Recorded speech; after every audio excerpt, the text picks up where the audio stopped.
네, 오늘 하나님께서 우리에게 주신 말씀은 사무엘하 12장 1절에서 15절까지 말씀입니다. 사무엘하 12장 1절에서 15절까지의 말씀입니다.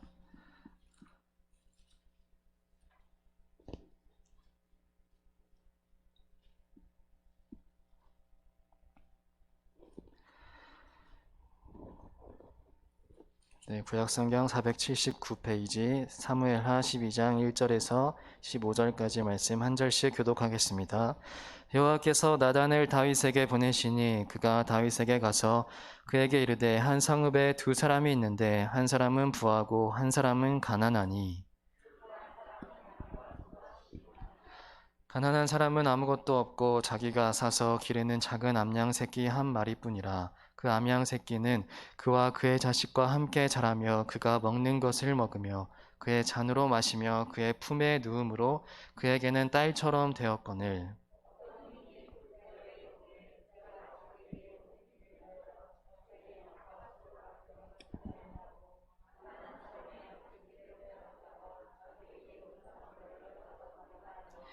다윗이 그 사람으로 말미암아 노하여 나단에게 이르되 여호와의 살아계심을 두고 맹세하노니 이 일을 행한 그 사람은 마땅히 죽을 자라.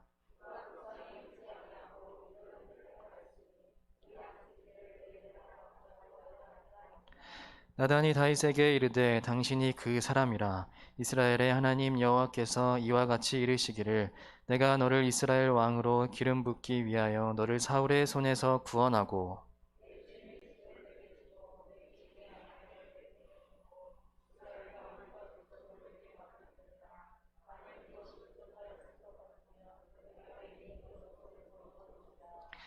그런데 어찌하여 내가 여호와의 말씀을 업신여기고 나 보기에 악을 행하였느냐. 내가 칼로 햇사람 우리아를 주되 암몬 자손의 칼로 죽이고 그의 아내를 빼앗아 내 아내로 삼았도다.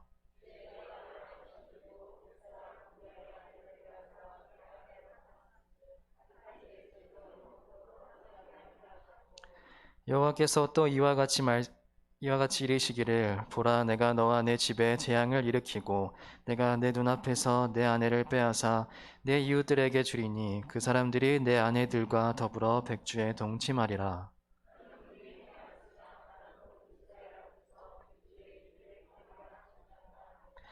다윗이 나단에게 이르되 내가 여호와께 죄를 범하였노라 하매 나단이 다윗에게 말하되 여호와께서도 당신의 죄를 사하셨나니 당신이 죽지 아니하려니와.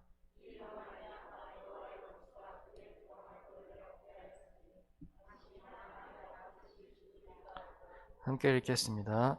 나단이 자기 집으로 돌아가니라. 우리아의 아내가 다윗에게 낳은 아이를 여호와께서 치심에 심히 앓는지라. 아멘. 네. 그 바세바 신드롬이라는 말이 있습니다. 혹시 들어보셨나요? 조금 오래된 말이기도 한데요. 성공한 리더들의 윤리적 실패라는 뜻입니다. 어떤 미국의 윤리 잡지에 실린 그런 용어인데요. 성공한 사람들이 윤리적으로 실패하는 경우가 드러나는 것을 보면서 그 사람들은 왜 그럴까? 그 사람들은 뻔히 아는 일임에도 불구하고 그런 스캔들을 날 것을 알고 있음에도 그렇게 쉽게 그런 유혹에 넘어가기도 하고 그런 죄를 짓게 되는 것을 이제 바세바 신드롬이라고 하는데요. 그 사람들을 이제 분석했을 때 그 사람들은 자신들이 뭔가 좀 사회적으로 높은 위치에 있기도 하고 사회적 지도층, 성공한 위치에 있기 때문에 자신은 남들과는 조금 다르다라는 생각을 하고 있다고 합니다. 그래서 조금 더 내가 함부로 대할 수 있다라고, 또 그런 윤리적인 문제는 충분히 내가 열심히 살아온, 내가 이룬 업적에 비하면 아무것도 아니라고 생각한다는 그런 마음이 있다라고 합니다. 또한 또 나는 그것들을 통제할 수 있다라는 심리적인 마음이 있다고 합니다. 그런 문제들은 지금까지 내가 이루어온 업적과 목표들처럼 그런 문제들 또한 내가 통제할 수 있고 내가 그 문제들뿐쯤은 내가 감당할 수 있다라고 하는 그런 굉장히 과도한 자만심이, 자신감이 있다라고 합니다. 오늘 말씀 11장 1절에 보면요. 그 해가 돌아와 왕들이 출전할 때가 되매, 오늘 말씀이 아니고 그 앞부분에 있는 말씀인데요. 그 해는 이제 봄을 뜻합니다. 그 해라고 하는 것은 봄을 뜻하는데요. 이스라엘에서는 11월부터 겨울 우기가 시작되고 이제 겨울이 끝나고 우기가 지나고 건기가 시작되면서 또 보리가 수확되기도 하는 그 건기, 그 봄, 4월과 5월 사이쯤이라고 합니다. 지금이랑 좀 비슷한 시기인 것 같아요.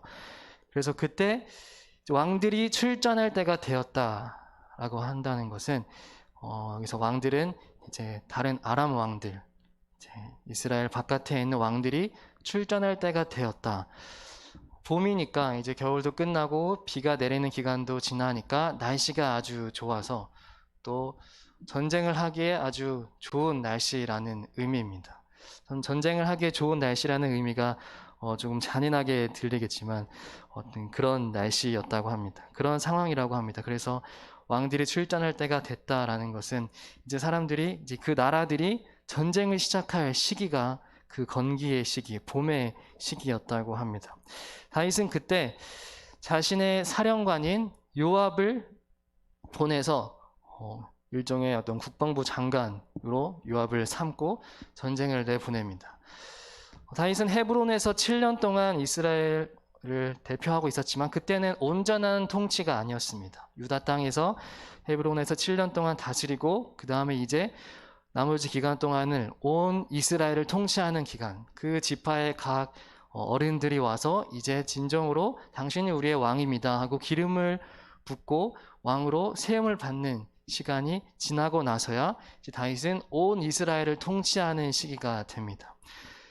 그 온 이스라엘을 통치한 시기가 되고 그 진정한 왕이 되고 나서 이제 전쟁이 시작되는데 다윗은 그때 요압에게 다 맡기고 다른 지파의 많은 장군들도 같이 참여하는데 다윗은 나가지 않고 자신은 예루살렘 궁에만 머물고 있습니다. 그것이 조금 이해가 되지는 않지만 아마 먼 지역, 그 유다는 조금 아래쪽이고 수도는 조금 아래쪽이고 오늘 전쟁을 하는 지역은 그 암몬 지역의 라빠라고 하는 성입니다. 그곳은 이스라엘 북쪽의 경계에 있는 조금 아주 먼 지역이어서 다윗이 힘들어서 자기는 가지 않고 부하들만 보냈을 수도 있고 또는 이전에 성경 내용을 보면 전부 다윗은 모두 이겼습니다. 모두 승리를 했습니다. 하나님께서 다윗을 이기게 하신지라 그래서 모든 전쟁을 다 승리했습니다. 왕이 되고 나서 하나님이 함께 하셔서 모든 전쟁, 그래서 동쪽으로 서쪽으로 남쪽으로 북쪽으로 땅을 넓히고 자신의 땅들을 이스라엘 땅을 회복해 나가는 시기여서 굉장히 승승장구했던 시기였습니다. 그래서 이 암몬도 이미 제패를 했고 조금 남은 이 라빠성을 에워싸고 있는 상황이기 때문에 이미 이긴 싸움이라고 생각해서 다윗은 나가지 않고 그냥 성에 머물러서 조금 안일하게 있었던 것 같습니다. 그때 이제 성경에서는 저녁 때라고 기록하고 있습니다. 이 저녁 때에 아침도 아니고 저녁 때에 다윗이 그의 침상에서 일어났다. 잠을 자다가 일어났겠죠. 그 왕궁의 방 안에서 자고 일어났을 수도 있지만 그 이스라엘 땅의 가옥 모양은 직사각형으로 되어 있어서 위에가 평면으로 된 옥상 구조였습니다. 그래서 그 위에 옥상에서는 사람들이 기도를 하기도 하고요. 또는 휴식을 취하기도 하고 또 파티를 벌인 장소로도 여러 의미로 쓰였다고 합니다. 그곳에서 다윗은 이제 겨울이 지나고 봄이 되었기 때문에 옥상에서 맑은 하늘을 바라보면서 따뜻한 공기를 맞으면서 잠을 잤을 수도 있습니다. 그 침상이 어디였을지는 모르겠지만 오늘은 그 옥상 위라고 한번 생각해 본다면 다윗은 그곳에서 봄바람을 맞으면서 편안하게 잠을 자다가 저녁 때가 돼서야 일어났을 것 같습니다. 일어나서 옥상을 거닐다가 한 여인이 목욕하는 모습을 보게 됩니다. 다윗이 심히 아름답다라고 고백합니다. 다윗은 자신의 신하를 사람을 보내서 그 사람이 누구인지를 알아내게 합니다. 그래서 그 신하가 알아왔는데 그 사람은 엘리암의 딸이고 햇사람 우리아의 아내 밧세바가 아닙니까? 라고 묻습니다. 이렇게 한 여인의 정보가 이렇게 많이 드러난 적이 성경에 있었나 싶습니다. 바세바의 아버지인 엘리암은 다윗의 충성스러운 30명의 용사 중에 한 사람입니다. 사무엘하 23장에 나오는 부분인데요. 그리고 그의 사위인 우리아도 다윗의 충성스러운 30인의 그 군인 중에 한 사람입니다. 다윗은 그런 정보가 있고요. 또 헷족속, 헷사람인 우리아라고 하는 그 헷족속은 여러 이야기가 있지만 히타이트족, 터키의 조상들이 되는 족속이라고 하기도 하지만 그때는 조금 많이 세력이 약해진 아주 작은 족속이었습니다. 출애굽 이후에 헷족속을 멸하라고 했는데 다 진멸하라고 했지만 이스라엘 백성들은 다 멸하지 못하고 사사 시대에도 그들과 좀 평화적인 관계를 유지하면서 지내고 다윗 시대 때도 또 혼인을 하면서 그렇게 외교적으로 유지했던 아주 작은 족속이었습니다. 그런데 그 우리아의 이름의 뜻이 하나님은 불꽃이시다 라는 뜻입니다. 하나님은 빛이시다, 하나님은 불꽃이시다 라는 의미를 가진 것으로 보았을 때 우리아의 부모님 때 헷족속의 우상들을 섬기지 않고 여호와를 알아서 여호와 신앙을 갖게 된 하나님을 알게 된, 그래서 다윗에게 충성을 했던 그런 신하로 자라났던 것 같습니다. 이 신하의 질문이죠. 이 문장을 자세히 보면 그 여인은 엘리암의 딸이고 또 헷사람 우리아의 아내입니다. 아내가 아닙니까? 라고 질문으로 끝납니다. 이 질문으로 끝나는 것은 그 사람은 우리가 아는 사람이 아닙니까? 그 사람은 우리의 충성스러운 군인의 딸이자 아내이지 않습니까? 라고 묻는 겁니다. 이 물음의 의미는 그 사람을 우리가 접촉해서는 안 됩니다. 건드려서는 안 됩니다라는 어떤 조그만 감히 왕에게 아뢰는 조심스러운 질문입니다. 마지막 기회였겠죠. 다윗이 멈출 수 있는 마지막 기회였지만 다윗은 그 질문에 대답을 하지 않습니다. 그 질문을 그냥 무시하고 넘어가고 그 사람을 데려오라고 합니다. 그 사람을 데려오고 다윗은 그 여인이 부정한 그 목욕을 했다는 것은 그 부정함을 씻었다라는 의미이기 때문에 그 부정함을 씻었으므로 더불어 동침했다라고 기록되어 있습니다. 레위기 15장 24절에 보면은 그 월경을 한 여인은 부정하다라고 나와 있습니다. 그래서 그가 누워 있던 자리는 모두 다 부정한 자리고 항상 씻어야 된다. 특히 그 유출이 끝나고 7일 후에는 더 깨끗이 씻어야 된다라는 율법이 있습니다. 다윗은 그것을 정확하게 지켰습니다. 다윗은 그 부정한 여인이 씻김을 받았기 때문에 그 동침을 했습니다. 다윗은 굉장히 이중적인 모습이라고 볼 수 있습니다. 다윗은 큰 죄를 짓기 위해서 아주 자그마한 율법을 잘 지킵니다. 기본적인 율법을 잘 지킵니다. 마치 우리가 예배 시간을 잘 지키고 그 다른 시간에 죄를 짓는 것처럼 다른 시간에 죄를 짓기 위해서 이 시간에 예배를 잘 지키는 것, 주일날에 예배를 잘 지키고 평일에는 죄를 짓는 것과 똑같은 그런 방식을 가지고 다윗은 해 나가는 것입니다. 이제 임신 소식을 듣자 다윗이 다급해집니다. 라빠성을 둘러싸고 있던 우리아를 불러와서 전쟁의 이야기를 듣기도 하고 어떻게 되었느냐라고 들으면서 어서 너희 집에 가서 너희 발을 씻어라. 이 발을 씻어라라는 이 수거적인 표현은 이제 휴식을 취하고 쉬어라라는 뜻입니다. 그러나 우리아는 집에 가지 않습니다. 우리아와 함께 다윗은 우리아를 집에 보내면서 여러 좋은 음식을 함께 보냅니다. 출장 뷔페처럼 좋은 음식을 보내지만 우리아는 집으로 가지 않고 왕궁 앞에서 부하들과 함께 잠을 잡니다. 또 그 다음에 다윗은 그 우리아를 불러서 술을 취하게 하고 그를 취하게 해서 집으로 보내지만 우리아는 그때도 집으로 가지 않고 부하들과 함께 왕궁 앞에서 잠을 잡니다. 더 이상 설득이 되지 않자 다윗은 그 우리아의 손에 편지를 보내서 요압에게 전달하게 합니다. 그 요압에게 전달한 편지의 내용은 우리아를 죽게 하라라는 것입니다. 그 성, 라빠 성에 가장 강한 용사들이 있는 곳으로 배치를 해서 요압은 그 우리아를 죽게 만듭니다. 그래서 요압도 이제 사람을 보내서 다윗에게 편지를 보냅니다.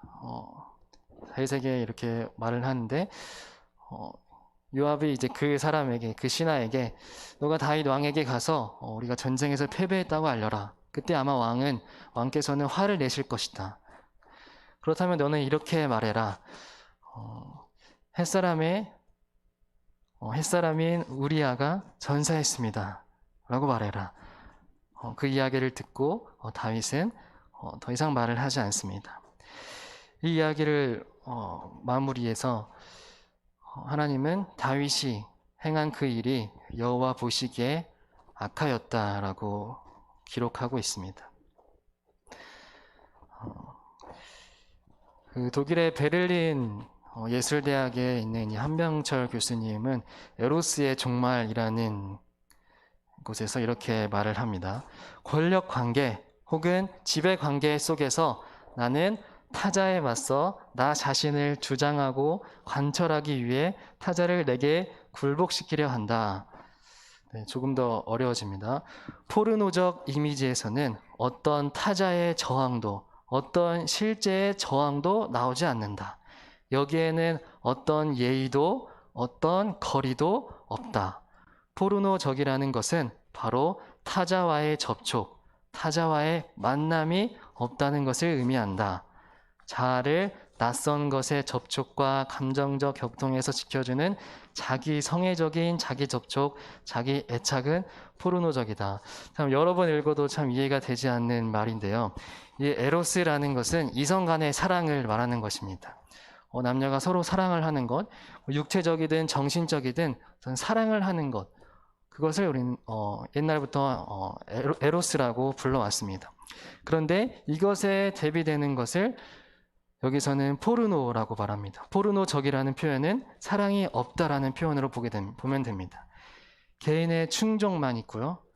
어떤 타자를, 다른 일을 한 존재, 한 생명으로 여기지 않고 어떤 만남으로 보지 않고 둘의 관계로 보지 않고 자기 성의의 충족만 있을 뿐이라고 말합니다. 자기 만족만 있는 것입니다. 다윗과 밧세바도 이런 에로스적인 사랑의 관계가 아니라 다윗의 일방적인 폭력이었습니다. 자기 자신을 충족시키기 위한 도구로 밧세바를 사용했습니다. 자신을 버리고 자신을 희생시키고 자신을 죽이는 그 고귀한 사랑이 아니라 상대방을 죽이는 욕망의 주체가 되었습니다. 참 오늘 말씀은 저도 참 피하고 싶은 말씀이었습니다. 죄에 대한 이야기이고 회개에 대한 이야기이기 때문입니다. 참 다윗이 원망스러운 말씀입니다. 이 다윗의 죄에 대해서 명확하게 찌르는 말씀이고 참 나단 선지자가 대단하죠. 정말 자신의 목숨을 걸고 왕에게 선포했을 것입니다. 다윗도 대단한 사람이지만 오늘은 우리가 다윗을 대단하다고 말하기가 어렵습니다. 다윗을 욕해도 마땅합니다. 다윗은 이제 죽일 놈이라고 불러도 전혀 이상하지 않습니다. 오늘은 다윗을 높일 필요가 하나도 없습니다. 탄핵당해도 마땅했고 밧세바와 우리아 죽은 아기를 생각하면 우리는 다윗을 좋게 볼 수가 하나도 없습니다. 심각하게 바라봐야 하는 겁니다. 그래서 하나님도 다윗에게 형벌을 내립니다. 너의 집에서 칼이 떠나지 않을 것이다. 둘째로 내 아내는 다른 이들과 동침할 것이다. 셋째로 내 아이가 죽을 것이다. 하나님의 무서운 심판입니다. 다윗은 이제 회개를 합니다. 금식하고 밤새도록 땅에 엎드려 기도합니다. 오늘 이 말씀은 우리가 우리 자신에게 받아들여야 합니다. 다른 이들에게 하는 말씀이 아니라 오늘 나에게 하시는 말씀으로 받아들여야 합니다. 저 또한 이 말씀을 피하고 싶지만 받아들이고 싶지 않지만 저를 향한 말씀으로 받아들입니다. 말씀을 받을 때 이 말씀은 누구를 향한 말씀이야, 다른 이를 향한 말씀이야 라고 생각하기 이전에 우리 자신을 향한 말씀으로 우리는 받아들여야 합니다. 이 말씀이 우리의 삶으로 들어와야 하고 이 말씀이 우리의 삶의 안으로 들어와서 우리를 바꾸어야 하는 것입니다. 이 말씀을 통해서 내가 알아야 하는 것이 무엇일까? 내가 놓치고 있는 부분이 무엇일까? 내가 깨달아야 하는 부분이 무엇일까? 를 깊이 생각해 볼 수 있는 시간이 되기를 바랍니다. 내가 다른 이들을 향한 행했던 그런 죄들, 어떤 그런 폭력성들, 아니란 그 은혜에 감사하지 못한 그 나태한 마음들, 또 음란한 마음들, 그러한 것들이 우리에게 있지는 않는지 우리는 돌아봐야 하는 상태입니다. 우리는 여전히 죄를 지을 수밖에 없습니다. 우리는 죄를 짓지 않게 해달라고 기도하고 애쓰고 하지만 사실 그것은 불가능하고 우리는 오늘 또 내일 여러 모양의 죄들을 지을 것입니다. 그러나 우리가 할 수 있는 것, 또 하나님께서 우리에게 주신 것은 하나님 앞에 기도하는 것이고 하나님 앞에 나아가는 것입니다. 우리의 연약한 모습, 우리의 부끄러운 모습, 인정하고 싶지 않은 그 모습까지도 하나님 앞에 가지고 나와서 다윗처럼 금식하며 무릎 꿇고 밤새도록 기도하는 그러한 태도가 우리에게 필요한 것입니다. 회개하지 않고 자신을 돌아보지 않는 사람이 참 위험한 것입니다. 그러나 우리의 이 변화하려고 하는 이런 기도, 또 달라지려고 하는 이런 노력들, 그런 변화의 노력들, 조금 더 우리가 하나님 앞에서 거룩해지려고 하는 우리의 자세, 더욱더 성숙해지려고 하는 우리의 한 걸음 한 걸음이 되시기를 주님의 이름으로 바랍니다. 더욱 성결한 삶을 살기 위해서 우리의 회개와 기도가 그냥 끊이지 않는 겁니다. 아주 작은 것들이라도 우리가 놓치고 있는 것들이라도 주님 앞에 다시 우리의 삶을 되돌아보고 성찰해보고 깨닫고 회개할 수 있는 그런 기도의 자세들, 겸손한 자세들이 우리에게 있기를 바랍니다. 우리 학생부 아이 중에 한 명이 교회에서 눈물을 흘리면서 기도를 하고 있어서 제가 찾아가서 왜 이렇게 눈물을 흘리면서 기도를 하냐, 기도를 왜 이렇게 열심히 하니? 라고 물었더니 자신이 학교에서 친구에게 나쁜 말을 좀 많이 한다는 것입니다. 또 자꾸 세상적인 것을 따라가려고 한다는 것입니다. 그래서 눈물을 흘리면서 기도를 한다는 것입니다. 얼마나 예쁘고 순수한 마음입니까? 우리 가운데 그러한 기도와 그러한 마음을 가진 사람이 저를 포함해서 참 많이 없을 것 같은데 참 그런 신앙이 하나님 보시기에 얼마나 예쁠지, 하나님 보시기에 얼마나 흐뭇할지, 커다란 죄를 지어서가 아니고 자신이 하나님 앞에서 살아가고자 하는 그 노력,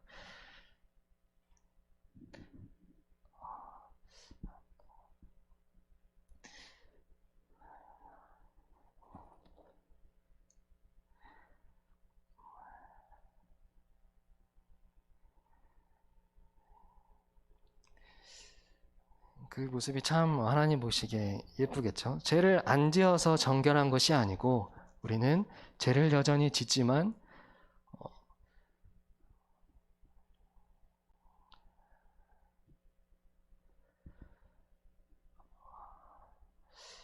하나님 앞에 거하고 하나님께 기도하는 그 모습이 우리는 그것을 정결하다고 말할 수 있습니다. 원래 설교를 잘 못하면 이제 울으라고 많이 하시는데요. 제가 좀 많이 부족해서 이렇게 눈물로 채우는 것 같습니다. 우리의 기도를 통해서 하나님은 우리의 삶을 거룩한 자녀로, 정결한 자녀로 이끌어가고 만들어 가실 것입니다. 여전히 부족할지라도 포기하지 말고 우리는 주님 앞에 항상 기도하고 우리의 모든 그 부족한 모습들까지 다 내어놓는 우리가 되길 주님의 이름으로 소망합니다. 아멘.